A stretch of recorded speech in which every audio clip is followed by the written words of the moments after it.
Hello, welcome to Ledger Cash. My name is Brian Krogsgard here with Josh Olswich. Hey, Josh, how you doing?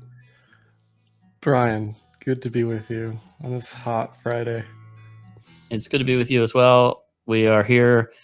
We are taking a victory lap, or you are going to take a victory lap. The market's up a little bit since last week. Yeah,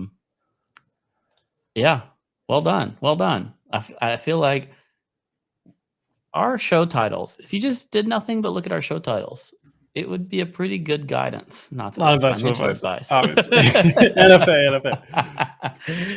NFA. But our show titles have done a pretty good job over the past couple of years in terms of the big themes. The question is the execution at the lower levels. But nevertheless, market's up.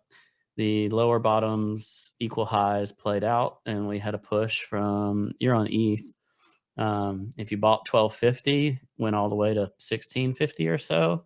Hadn't quite reached that prior breakdown level, but been a pretty strong move so far. So let's get. This is a win for the TA people such as us. Yeah. This is a win for the trade setup that beautifully broke out like the day after we talked about it. Now, to be fair, I had been talking about this since like the Adam and Eve. Really, though, I've been talking about since like the inverted head and shoulders. The whole time the trade was still valid, but it just morphed into different rationale slightly. But as long as you have that horizontal, that's what it's really all about. It could be anything else underneath that or above it, but really what you're paying attention to as a chart pattern person is what is the bias based on this chart pattern, Yep. But anyway, yeah, worked out. I didn't think it's a super convincing chart pattern, but when it's on the low side of the range, because it's not super clean at those lows. It's one of those examples of where you don't have to buy the Pico bottom to have the most convincing setup. Because once it cleared that equal high, that was when I was like, all right, well, risk is on for at least a hot minute, Yeah, sorry. And the good thing about this setup too is it had evidence from Matic, which broke out like days before. Oh yeah, right? that's always nice when something goes first. Yeah. So as good as this looked, like really since maybe mid-July, it was backed up. At least the trade setup was backed up by other stuff breaking out. And so then I've even rolled it down the hill and said, okay, ETH still looks okay and or is just stalled. It hasn't retraced. So that gives everything else time to potentially catch up as Right. well. Matic, by the way, still. Yeah, show us. You're sitting here on. I don't understand it necessarily. I'll trade. What's a good chart for Matic even? Binance, I guess. I've been talking about. Saved. I've been talking about Matic in a similar way, right? Didn't have a perfect like horizontal, which whatever, but the idea is exactly the same for those of you listening and not watching. But just have a setup and a level, and you watch it. And if it breaks up, you buy, right? Like that's just it. It's not like it's rocket science. There's a reason this stuff tends to work more often than not. And Matic, yeah. One other element of that I've been liking is that it's not everything going exactly the same pattern, exactly the same way together. Mm-hmm. There's been a bit of rotation from one asset to the other. Seen a good bit of it be news based. So like, I guess the Matic thing was kind of news based. SNX had some news. Sushi had some news, and like that was impacting price. Like individually, it wasn't just Bitcoin is up, so all assets are floating up together. Bitcoin was not. I mean, Bitcoin really didn't move that much. It didn't. It had a steady small uptrend, but it wasn't severe. It wasn't like but just because Bitcoin and ETH are moving a bunch that alts move differently. Like things were kind of moving on their own radar. The ETH BTC trade was doing well with some merge narrative. These are the types of things that I like to see. I don't like it when it's just everything goes up for no reason. Yeah, Bitcoin still really hasn't hit its levels. I feel like people are still selling it. We have people like selling it who were underwater, and then we have people selling it for ETH because of the narrative. That's where my head's at on why BTC is like lagging so much. ETH was also sold off way more than BTC was, right? Maybe not way more, but Yeah. Well, it was it, significantly more. it got pummeled relative to BTC, and you can see that on ETH BTC chart that obviously just like V bottomed, over the past week or two, right? Yeah. And now, I mean, whether you can trade it or not, don't know. But ETH BTC is literally right back in the same range that it broke down from.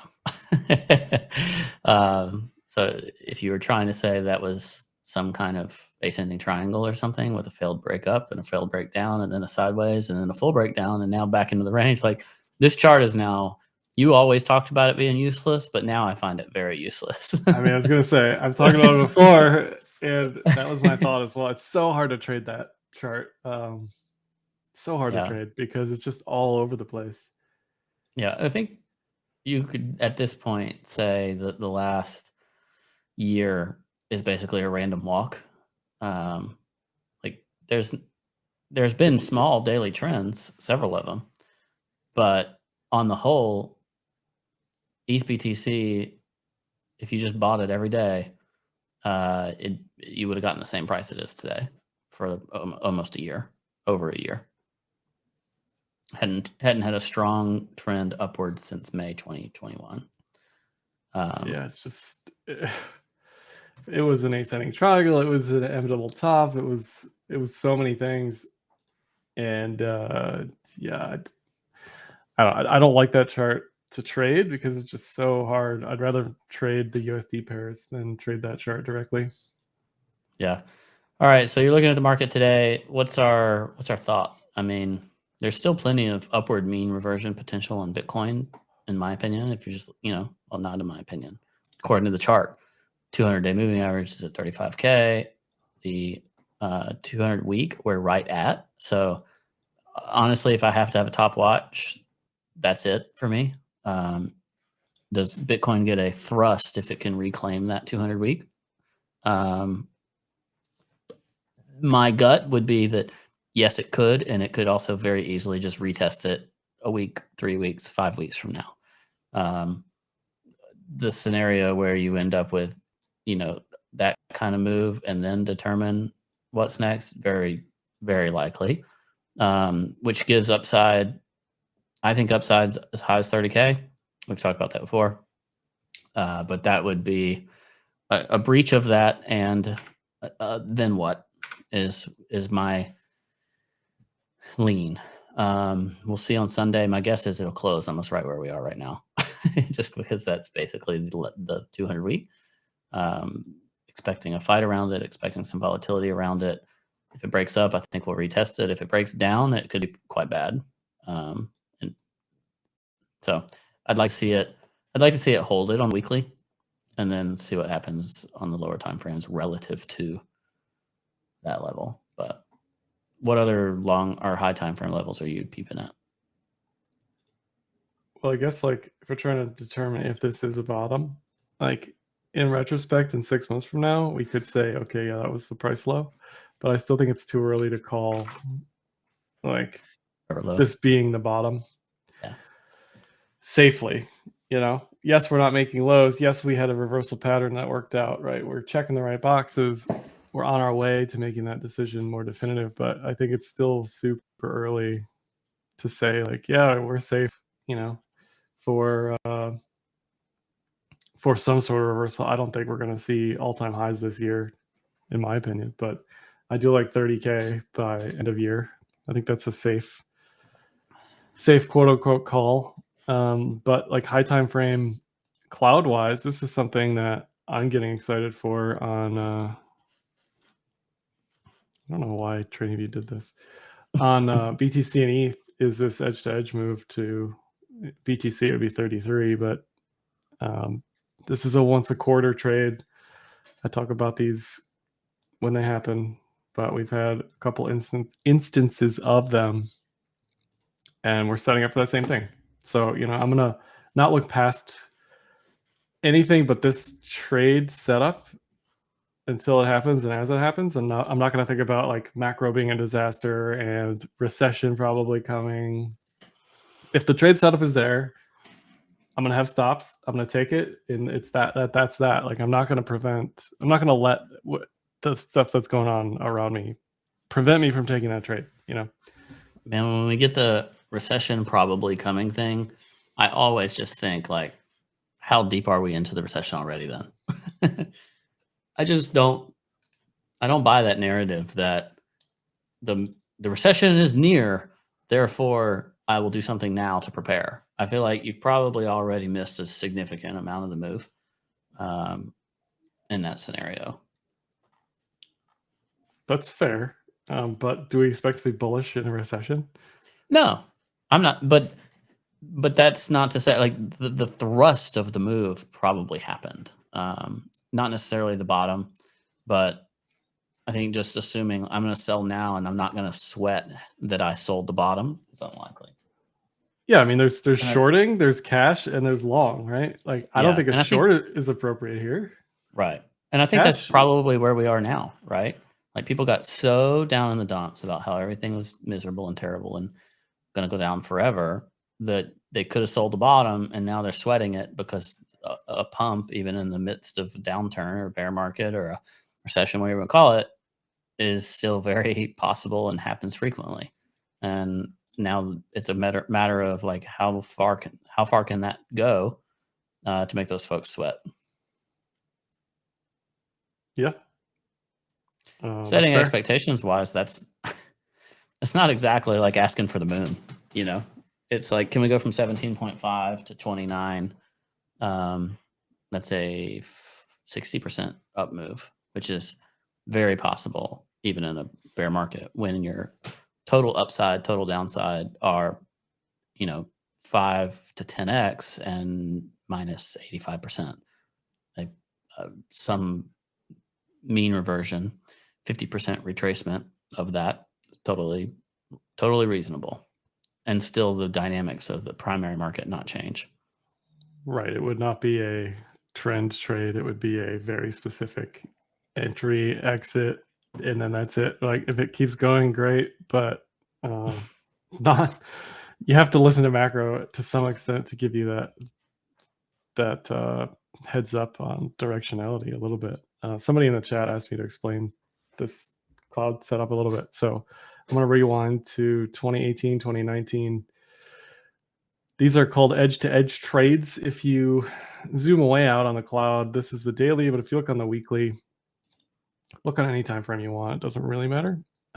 These trades happen virtually never. They happen kind of once a quarter. The most famous edge-to-edge trade in my mind is this 2015 to 2016 trade, which I had the luck of understanding the cloud enough to like talk about this at that time. And can I just tell you the amount of people who thought I was insane when we were at like sub 300, and I'm like, yeah, this thing's going to 7. Like that's what the cloud's saying. So the idea is if this starts to close within the cloud, it will reach for the opposite end of the cloud. And another way to think about that is it's just really a 50% mean reversion. It's not like anything super special, but it Yeah. gives you a sense of when to expect that move to happen. It tells you, okay, if this is the top and if this is the bottom, this is where we think this is going to go. So these happen on the daily time frame, maybe once a quarter. They typically work out for BTC. They're not always perfect. Here's just another example of one, July 2018. But what you want to see is a bullish, you want to see a bullish TK cross. I lost my spot. Bullish TK cross, price in the cloud, and then the trade is on, right? It may take weeks, it may take a day, but the trade is on. And what you don't want to see is a break below this red line, the Kijun, throughout the entirety of that trade setup. So just to talk about this example again in 2019, you get this fake move, and then it retraces back to the Kijun, and it just held there for like a month, right? But that entire time, the target was always, and people thought we were crazy. I remember this very well, calling like the other end of the cloud, right? Oh yeah. The target was always 4,800. As soon as that level showed up, that is the target. So talking about, that's not what I want to do. Talking about the setup now, it's the same exact thing. Like It really is. 33 is the level. We don't have a chart pattern on our side just yet. The difference between then and now is we had that chart pattern developing the whole time. But that's the level. So if this thing closes in the cloud with a bullish TK cross, that's the trade. Stop loss is Kijun, and just let it do its thing. Now we had another example of that in April. Didn't quite get to that level. Yeah, those are the worst. But the difference here is ETH did get to that level. So you do have to be careful on what you're trading, what you're looking for, whether or not you're using like a trailing stop loss. So that's why when I look at ETH, I'm like, okay, well, I know the level. It's 2222 is the level. Let's go. Send it. The issue is you want to wait for this MA cross effectively. So the easiest trade would be this thing cools off, waits till later in August maybe, drifts into the cloud, and then it sends it to 2222. That's the best case. And again, you can see this on almost every one of these successful setups. You see a bullish cross first before it actually does reverse like that. So we got a question. Yeah. If we go up slowly, are you both planning to keep holding and sell if we spike up fast? I think that's actually a reasonable way to put it. That if a move happens really fast, the likelihood is people are going to be desire to take profit.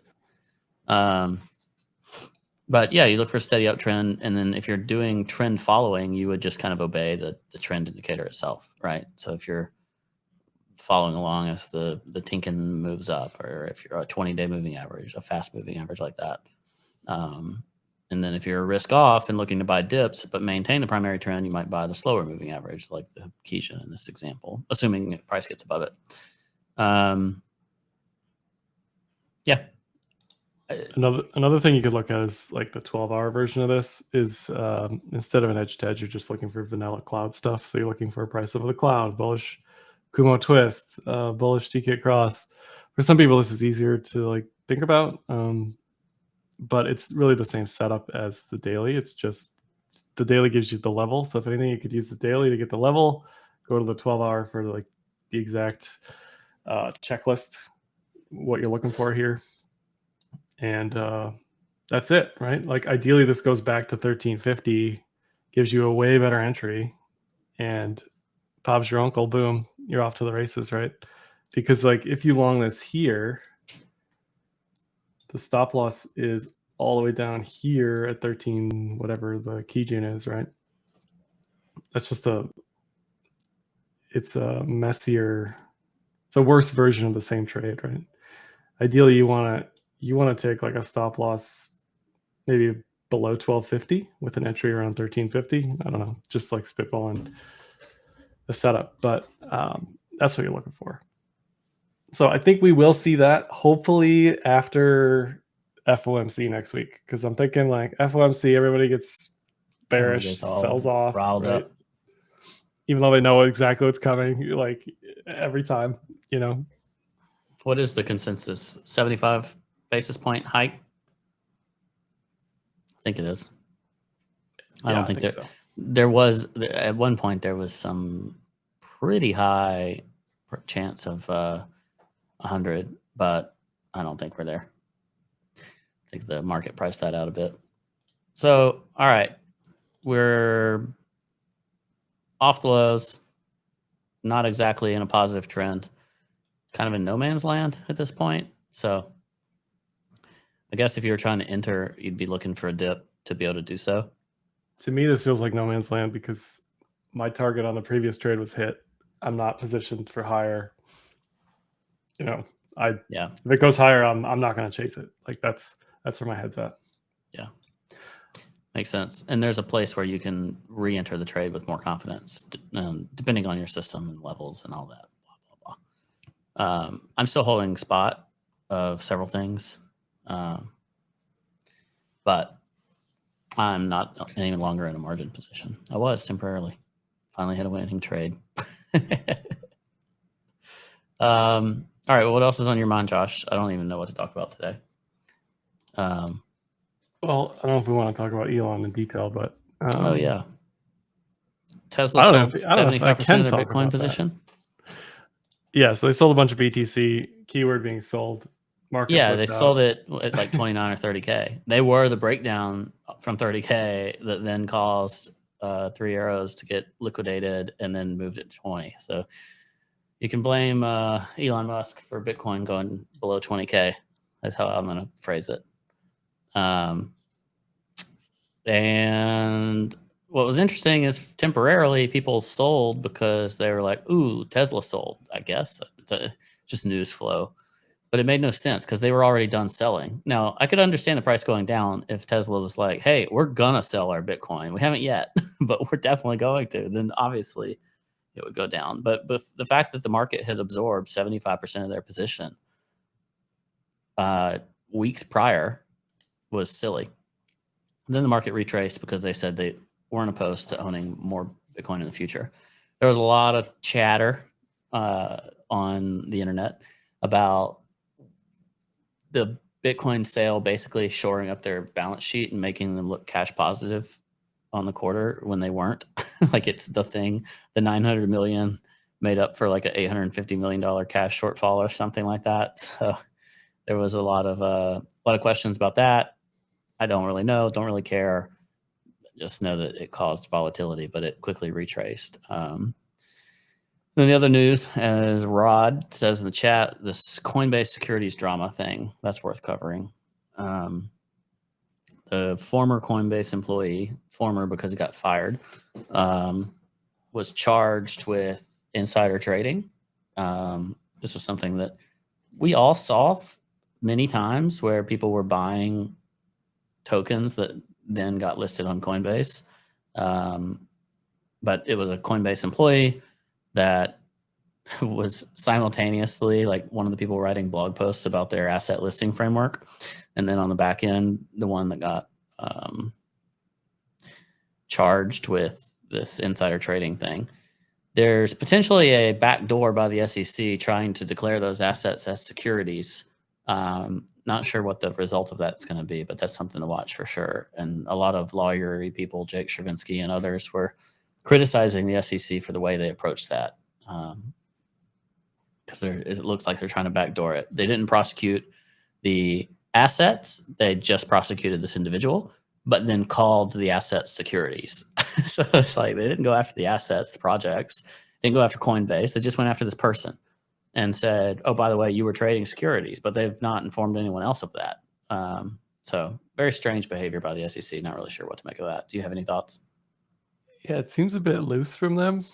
Yeah. Can I say this? Shit or get off the pot. Like, figure out what's a security, make up your mind. That's fine. Make it as strict and stringent as you think it should be.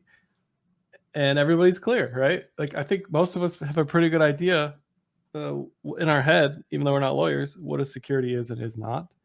And I think many of us can agree much of that stuff that's listed on Coinbase is problematic, as is on Polo and Binance and any other exchange, right? Yeah, but like just going after stuff like one at a time just seems very silly to me. Very silly. Yeah. I don't want to pretend that I have any capacity to get inside their head and figure out like how they're approaching this and, you know, what they're hoping to achieve. I can see them going after like VC people who are getting these unlocked token sales in the pre-sale and then dumping it on retail. Like that's got to end sometime. You know, if it's SEC or the CFTC, I don't know who has to step in and figure that out, but I think they want to go after the cases they think they can win. Like they're running into that with the XRP case. Like there keeps being this news of the SEC essentially getting in trouble by the judge.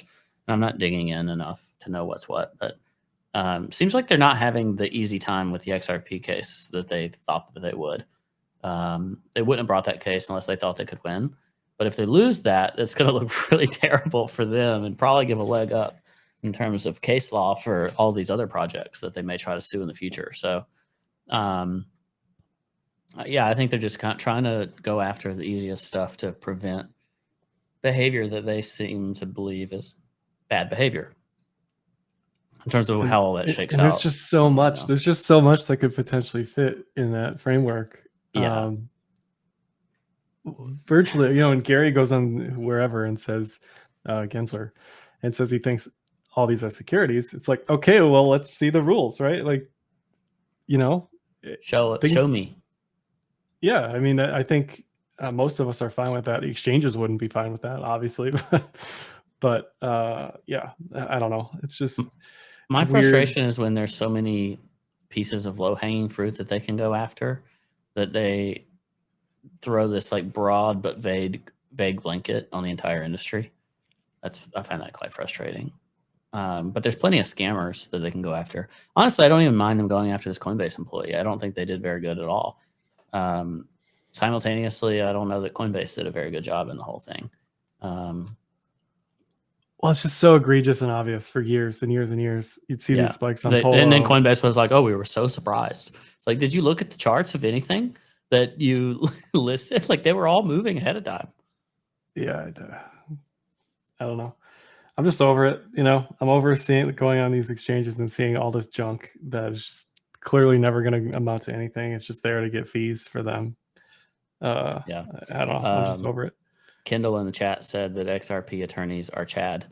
I not only that, but I think they also have all these people that are either advisors or board members or whatever that are ex-regulators. So like people inside XRP know how to fight within the system. I mean, it's a daunting fight, I think, for the SEC when they're going up against former colleagues that know the ins and outs and know what they'll care about. I think it's very interesting because I don't like XRP, but they are kind of like the standard bearer for crypto assets fighting regulatory agencies. So what are you supposed to do?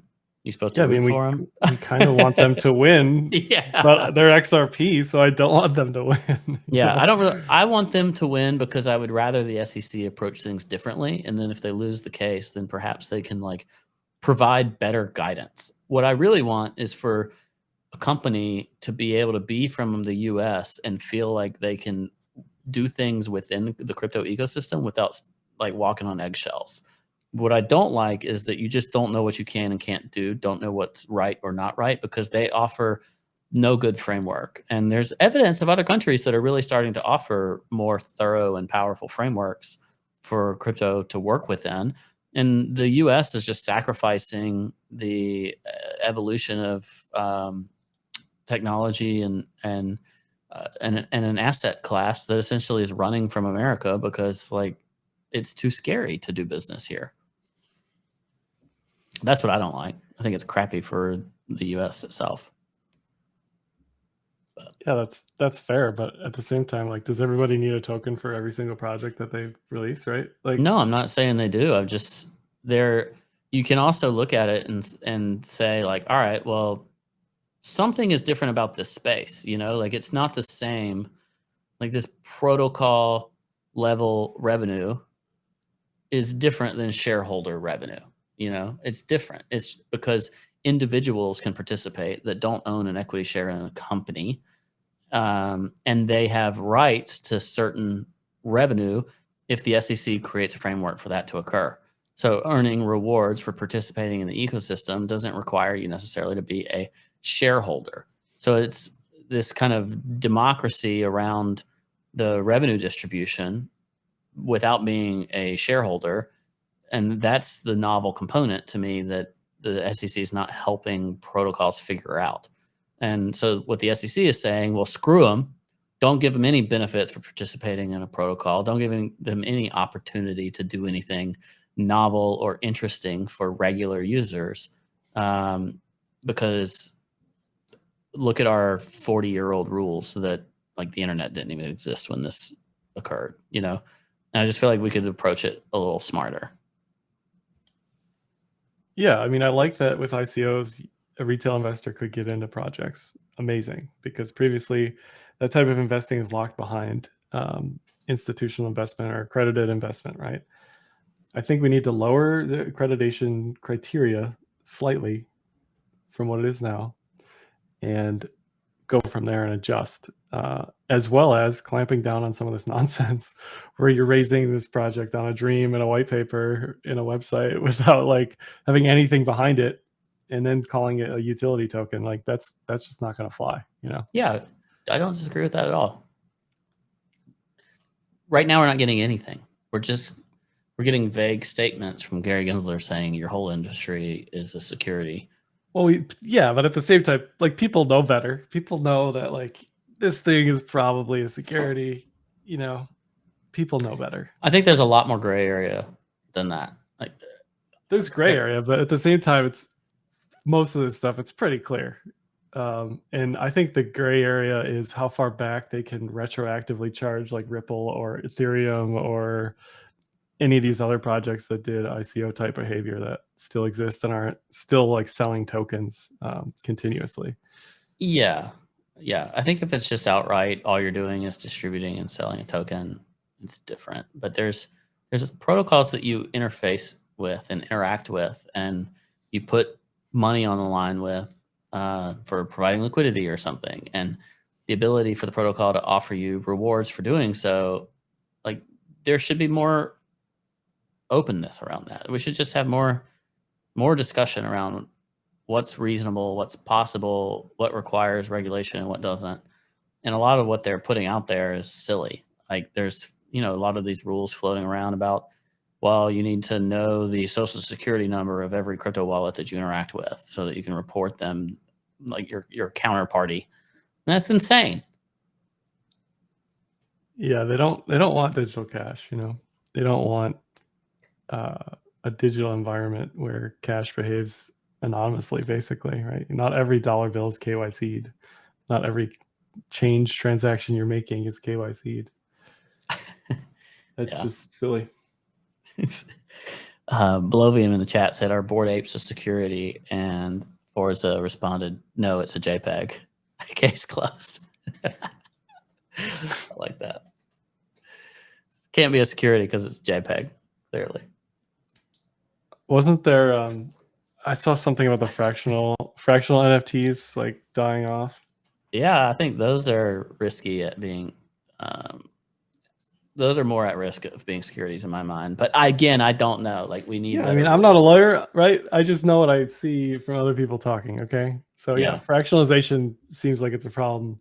Yeah. Minting and burning something seems like it's a problem if it's a centralized actor doing it.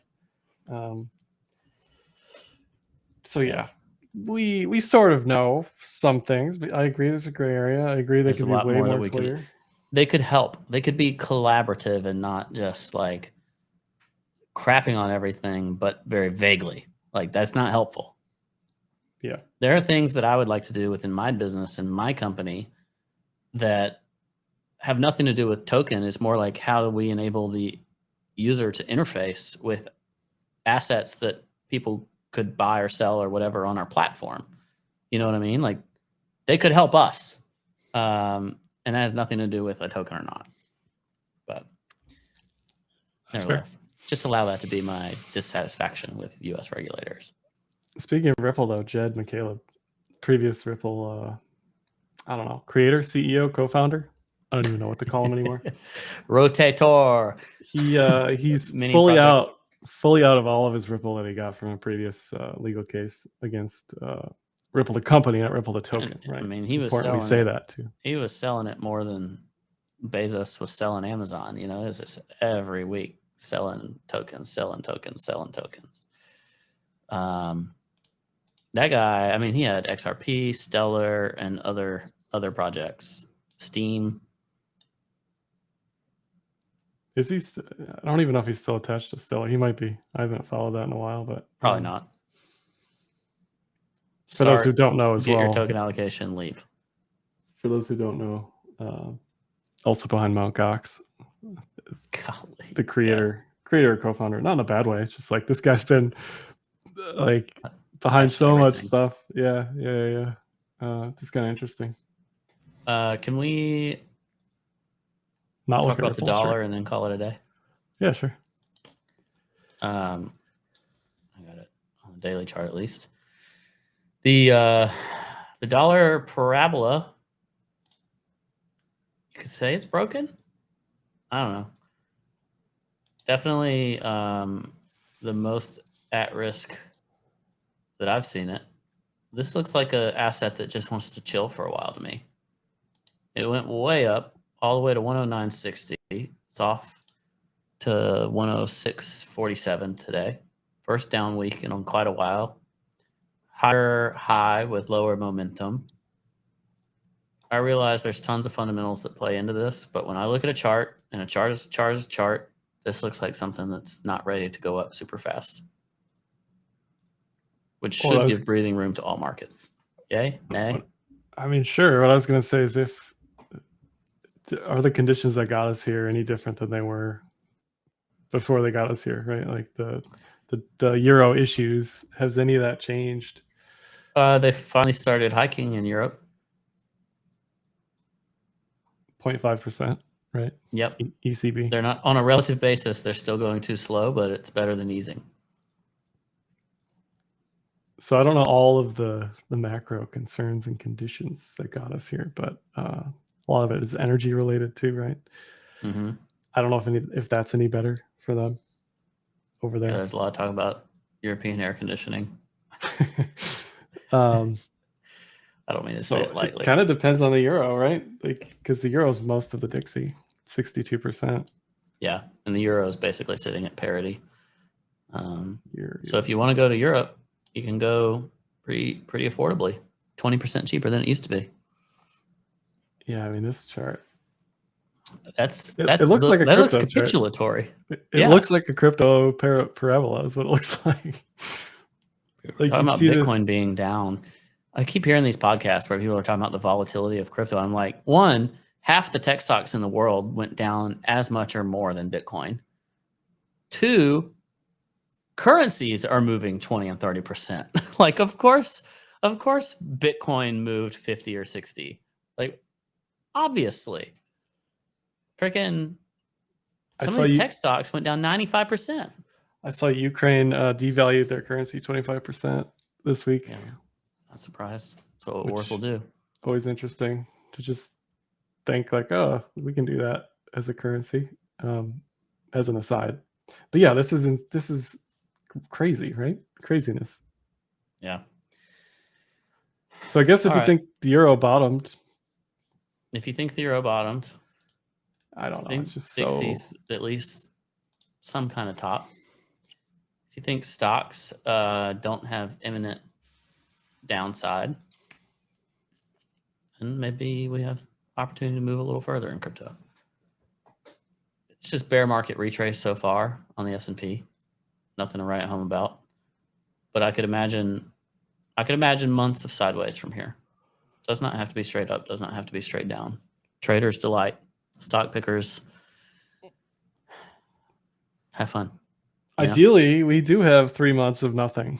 Ideally, then that's the easiest trade because then it's pretty clear what the setup is and where we're going from there. That's what concerns me about this potential move on ETH and BTC, like higher. Just like positioning for that, it's going to be really awkward if it doesn't come back down. Yeah, I personally just don't think we're going to do anything very exciting on I think that's probably the most likely scenario. Just grind sideways, make people feel some pain. Yeah, so the pain of that'd chop. Be good. That'd be good for us. Let's leave it there. All right. Thanks again, everybody, for being here. Follow Josh at Carpe Noctem. Check out his videos, whatever else he's got going on. I don't even know. Go to Flip. We're giving away 2 Pudgy Penguins right now on Flip. All you got to do is sign in and use Flip. There's a giveaway page inside your account. Super easy. 2 pudgy penguins. And all you got to do is check it out. It's super cool. You'll love it. Thanks for being here. Flip.xyz. At Carpe Noctem. At Ledger Status. Whatever. Bye-bye. Monuments crumble in the blink of an eye. The easy river has just run dry. In a house of cards, I feel the breeze, wound so tight I can barely breathe. Oh, the chains, oh, the chains.